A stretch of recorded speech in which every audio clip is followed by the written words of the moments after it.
Hello, I am here in the Cathedral offices. I am the Dean of the Diocese, Ansley Tucker, the Rector of the Cathedral, and I am speaking with Archdeacon Barry Foster, who's right across the parking lot on Burdett with me in our diocesan offices, the yellow building at the corner of Vancouver and Burdett. And we're really excited to speak with you today, Barry, about the diocese and diocesan ministry, or the ministry of our Synod Office staff. I think, as you know, we have 3 members of the Synod Office staff who are going to be preaching here at the Cathedral in July. And we thought it would be great to just know a little bit more about the work that you all in the Yellow House do. We've discovered in our own review of staff here at the Cathedral recently that lots of Cathedral parishioners have not very much sense even how Cathedral staff spend their time. And I'm just kind of guessing that we have even less sense about how you spend your time. You've been in diocesan ministry a long time, haven't you? Yes, I have. I just recently passed my 37th anniversary of ordination as a priest, and for most of that time I've worked in diocesan ministry. So you know, there's lots to try to figure out. I still find myself wondering sometimes about the nature of our ministry, but I'm convinced of its importance. And I think that your observation is correct, that lots of people aren't aware of what people in the Synod Office do. And, you know, unless they have direct contact with some particular expression of our ministry. But all of the people that work in the Synod Office carry out a wide variety of roles connected to our structure. So if I just start with the diocese a little bit. Yes, do that, because I think people maybe confuse the diocese with the staff in your building. Yeah, yeah. Well, as I like to say, and I say this good-naturedly, when people speak pejoratively of the diocese, they really mean the Synod Office, because we're sort of the, you know, the perceived bureaucratic structure. But all of the people that work in the Synod Office take their roles very seriously in serving that wider community. So I think of the diocese not just as a geographical area, which it is, but as a community of communities. So in other words, it's a structure that allows for a relationship to develop, to exist, to morph and change, all in service of our understanding of the gospel as it's contexted in our particular time and so on. And that we try to find ways to resource congregations in living out the gospel in their area, challenging as that is. So we have all of these communities, which we call congregations, faith communities, each have their own kind of character, and you know, just when we think about a large extended family, you know, we're not all the same, even though we have shared affiliations and commitments and so on. And so one of the things that I have found really enjoyable actually in diocesan ministry is coming to know the different characters that are out there in our life of the diocese, not only individual characters, of which there are lots, but the communities that all have the name Anglican on their sign. So like St. Margaret's Galliano says Anglican on their sign. St. John the Divine in downtown Victoria has Anglican on the sign, but they're not the same places, even though there are some commitments they share. And that's related to the way in which their character develops. So having a kind of structure that allows for the ongoing interchange of ideas and energy and commitments and all of those kinds of things that go into forming relationship is really what a diocese is about.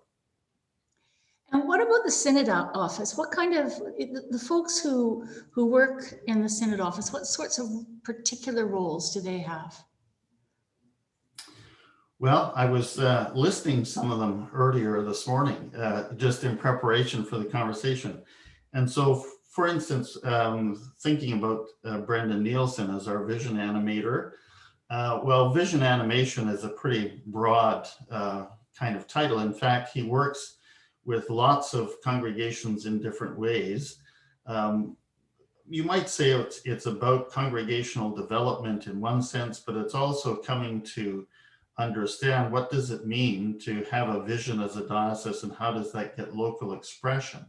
So he spends a lot of time with congregations trying to address these questions, understanding that it's a long game. In other words, we don't say, here's our vision, and in 3 years we have it worked out.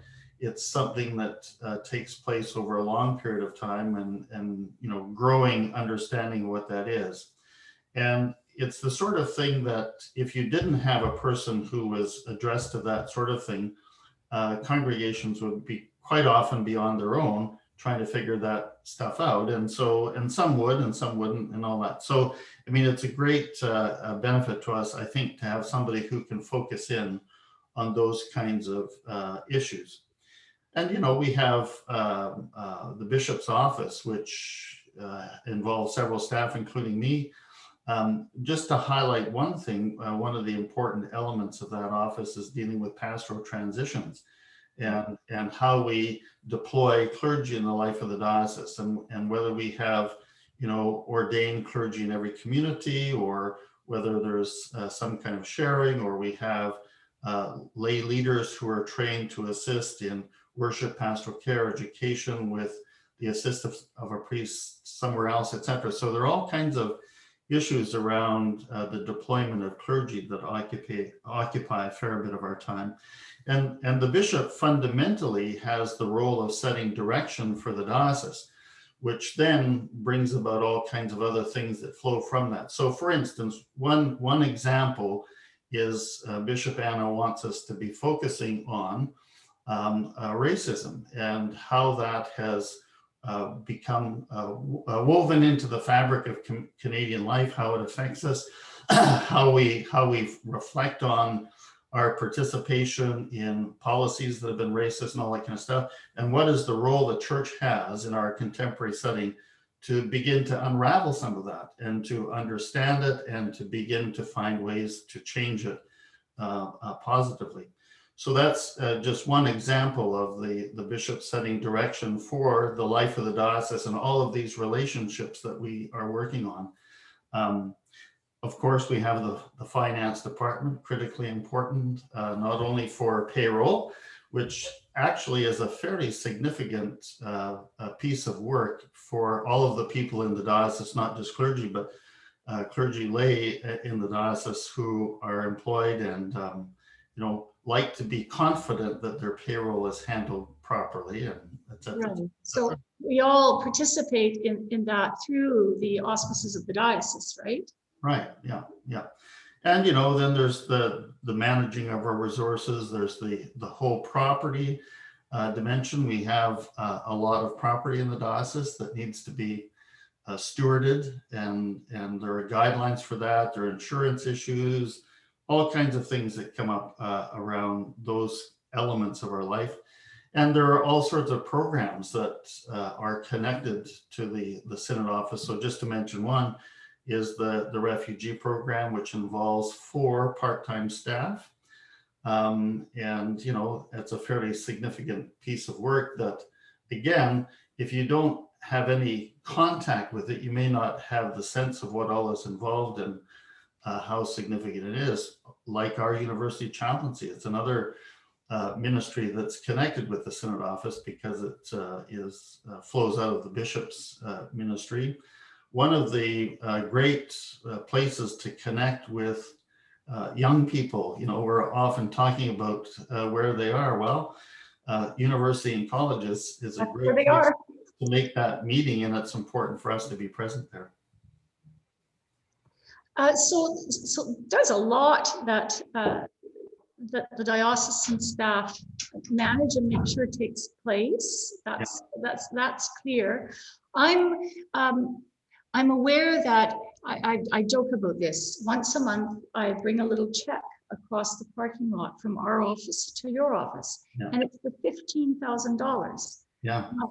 I just bought a brand new little Honda Fit last year and it cost me 30. So I'm figuring every 2 months, we're bringing you over a Honda Fit. Yeah.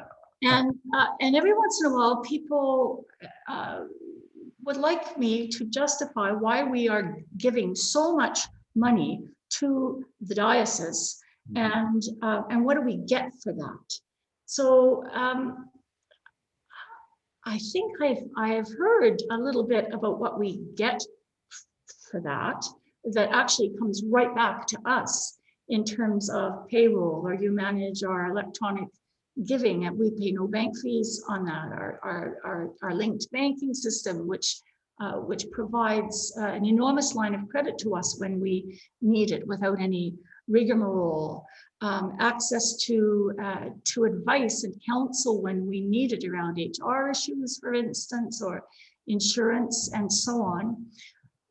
But I also like to say to people, look, this isn't a full employment program for the diocesan staff. That's not the point of our assessment.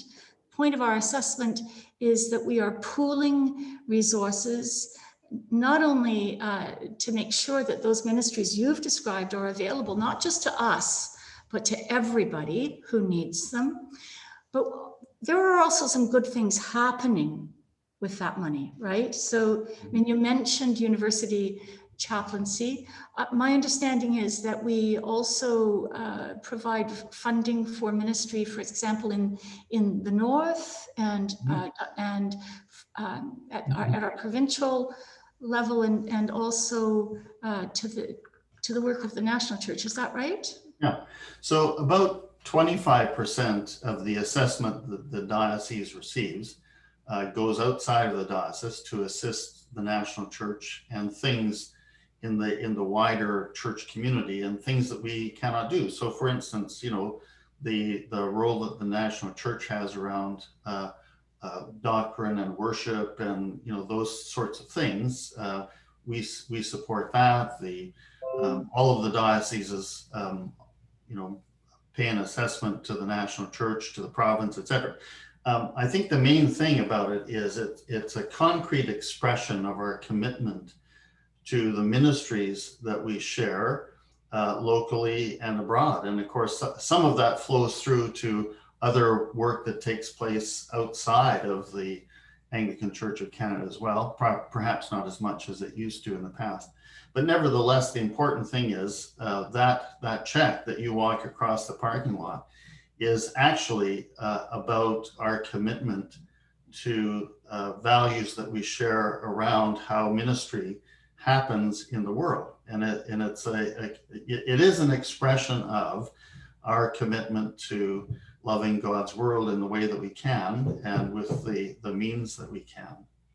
Fundamentally, it's a fundamentally disappointing question. What do we get for what we give? I think, what are we giving with what are we making happen? I think that is a better way of framing our Christian stewardship, and the ability to help those who are not as well off as we are. When I read recently of a dean in one of our northern dioceses who became homeless. I can't imagine if I were homeless, the outrage that there would be in this diocese. Mm-hmm. And the fact that we are able to provide some assistance for the church to thrive and preach the gospel in other places. If we think about money as energy, you know, we sort of have a different perspective then on what we give, because as a matter of fact, the money that comes from parishes through assessment pays for ministry. It's all connected with people and people who are doing ministry and contributing in a wide variety of ways in local levels. So, you know, it's a way of energizing the structure that I referred to earlier of the relationships and interrelationships that make a diocese what it is, and a living entity. So it's that energy that comes to us through the check you walk across the parking lot that makes the difference.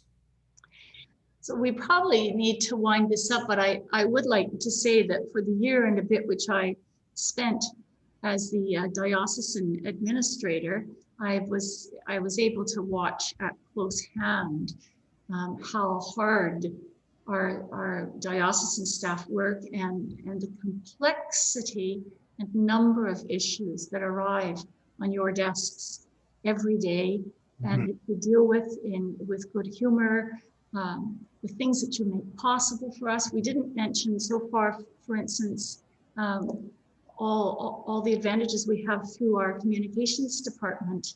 Yes.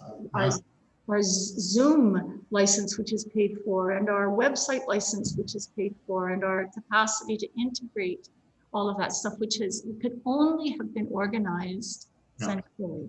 So, Barry, thank you. Thank you for what you do. Thank you, Ansley.